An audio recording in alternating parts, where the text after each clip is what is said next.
तो आज हम एक ऐसी किताब पर बात करने वाले हैं जिसे कुछ लोग कामयाबी का ग्रंथ मानते हैं और कुछ लोग समाज के लिए खतरा। रॉबर्ट ग्रीन की द 48 लॉज ऑफ पावर। हाँ, और ये समझना जरूरी है कि ग्रीन एक इतिहासकार हैं, मनोवैज्ञानिक नहीं।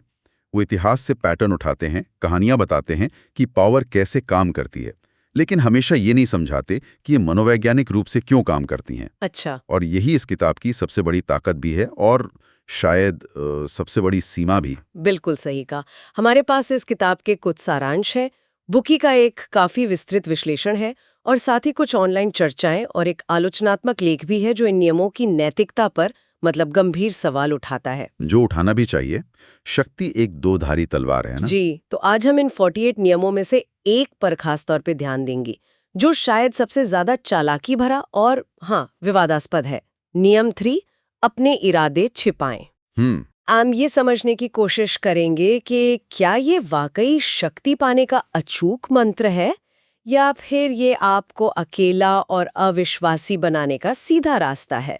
चलिए इस धुंधले रास्ते पर थोड़ा आगे बढ़ते हैं। बिल्कुल। इससे पहले कि हम नियम 3 में गोता लगाएं, इस किताब के मिजाज को समझना जरूरी है। ग्रीन साफ कहते हैं शक्ति एक खेल है। एक गेम। हाँ, इसमें नैतिकता या भावना की कोई जगह नहीं है।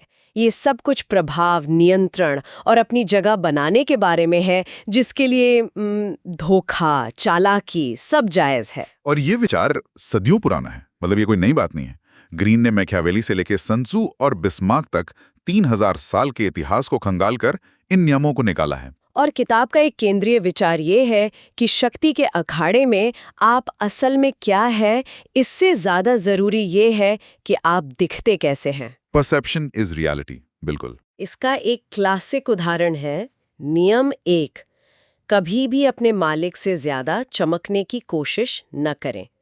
फ्रांस के राजा लुई 14वें के वित्त मंत्री निकोलस फुके की कहानी याद आती है। ओह हाँ, वो कहानी। फुके ने एक ऐसी आलीशान पार्टी दी जो राजा की पार्टियों से भी ज्यादा भव्य थी, अपनी दौलत और रुतबे का खुला प्रदर्शन। और नतीजा, राजा को लगा कि यह मंत्री उससे भी ज्यादा शक्तिशाली और लोकप्रिय हो रहा है। उसे अपनी कुर्सी खतरे में नजर आई। और सजा? ये तो मतलब यकीन करना मुश्किल है, सिर्फ एक पार्टी के लिए पूरी जिंदगी जेल में। फुके को बाकी की जिंदगी जेल में गुजारनी पड़ी। इससे पता चलता है कि सत्ता में बैठे लोग अपनी चमक के आगे किसी और की परछाई भी बर्दाश्त नहीं कर सकते। और यहीं से ग्रीन के तर्क की शुरुआत होती है। वो कहते हैं कि आपको अपने ऊपर बैठे लोगों को हमेशा मतलब सिक्योर महसूस कराना चाहिए। उनकी इनसिक्योरिटी आपके करियर का अंत बन सकती है। ये तो वही दूसरों को असुरक्षित महसूस न कराने की बात। लेकिन ग्रीन एक कदम और आगे जाते हैं। वो कहते हैं कि दूसरों को सिर्फ सहज महसूस कराना काफी नहीं है, उन्हें अंधेरे में रखना भी जरूरी है। और यहीं से आता है नियम 3, अपने इरादे छिपाएं। हाँ, जिसका सीधा सा मतलब है कि लोगों को कभी ये पता ना चलने दें कि आप असल में क्या करना चाहते हैं। अगर वे आपके असली लक्ष्य को नहीं जानते तो वे आपके खिलाफ कोई तैयारी नहीं कर सकते। बिल्कुल। वे बस अंदाजे लगाते रहेंगे और जब तक वे कुछ समझ पाएंगे तब तक आप अपना काम कर चुके होंगे। इतिहास में इसका सबसे बड़ा उदाहरण शायद ट्रोजन हॉर्स है। यूनानियों ने ट्रॉय शहर को जीतने का अपना इरादा एक विशाल लकड़ी के घोड़े के तोहफे के पीछे छिपा लिया था। बिल्कुल। उन्होंने दिखाया कि वे हार मानकर जा रहे हैं और ये घोड़ा देवताओं के लिए एक भेंट है।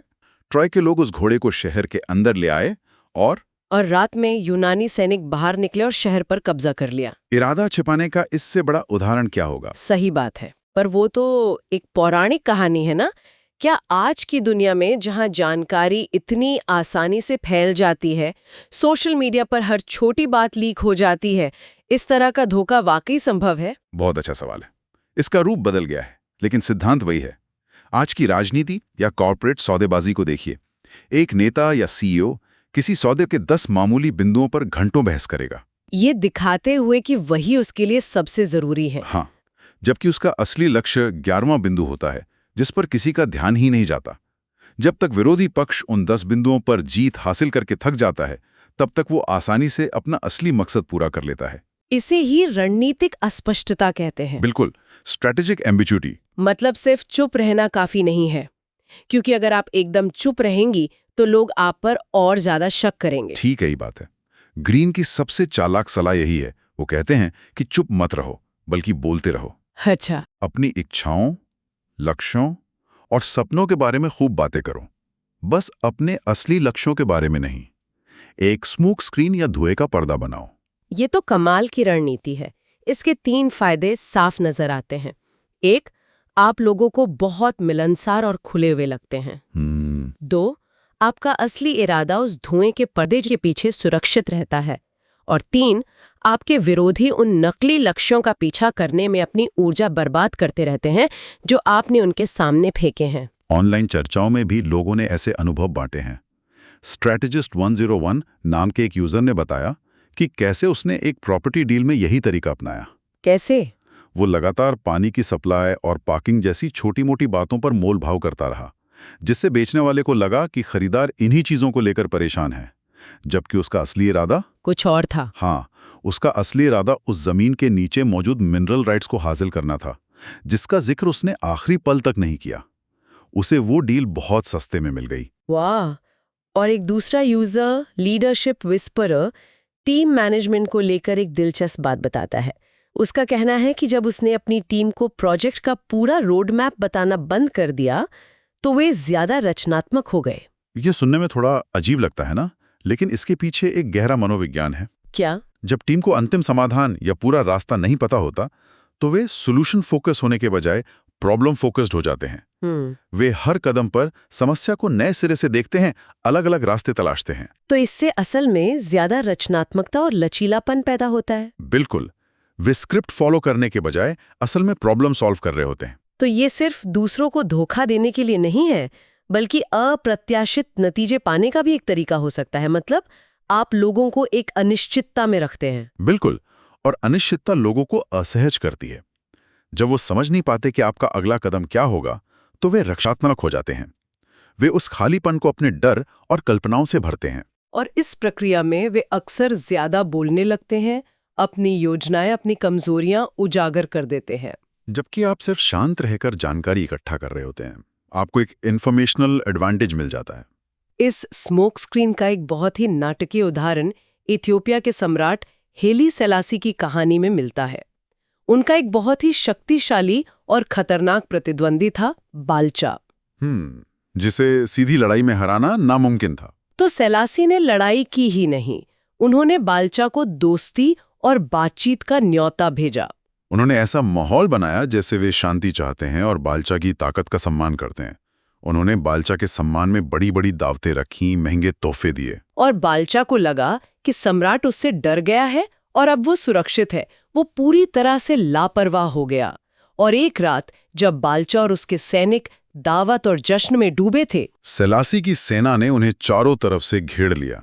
बालचा इतना हैरान और निहत्था महसूस कर रहा था कि उसने बिना एक भी गोली चलाए आत्मसमर्पण कर दिया। एक पल की खामोशी के बाद ये सोचने में भी अजीब लगता है कि कैसे दोस्ती का दिखावा करके किसी को पूरी तरह से निहत्था किया जा सकता है। ये धोखे का एक चरम रूप है। बिल्कुल हाँ, और ये हमें धोखे की प्रकृति पर लाता है। एक स्रोत बताता है कि धोखा सक्रिय हो सकता है, यानी गलत जानकारी देना, और निष्क्रिय भी हो सकता है, यानी जानकारी छिपाना। और नियम 3 इसी निष्क्रिय धोखे का इस्तेमाल करता है। आप झूठ नहीं बोल रहे, बस पूरी सच्चाई नहीं बता रहे। लेकिन यहीं पर असली सवाल खड़ा होता है। ये सेलासी जैसे सम्राट के लिए काम कर गया, जहां दांव पर जिंदगी और मौत लगी थी। लेकिन सोचिए, आज के कॉर्पोरेट माहौल में अगर कोई मैनेजर अपनी टीम के साथ लगातार ऐसा करे, तो क्या उसे चालाक समझा जाएगा या धोखेबाज और अविश्वासी? और ठीक यही बात हमें सिक्के के दूसरे पहलू पर लाती है।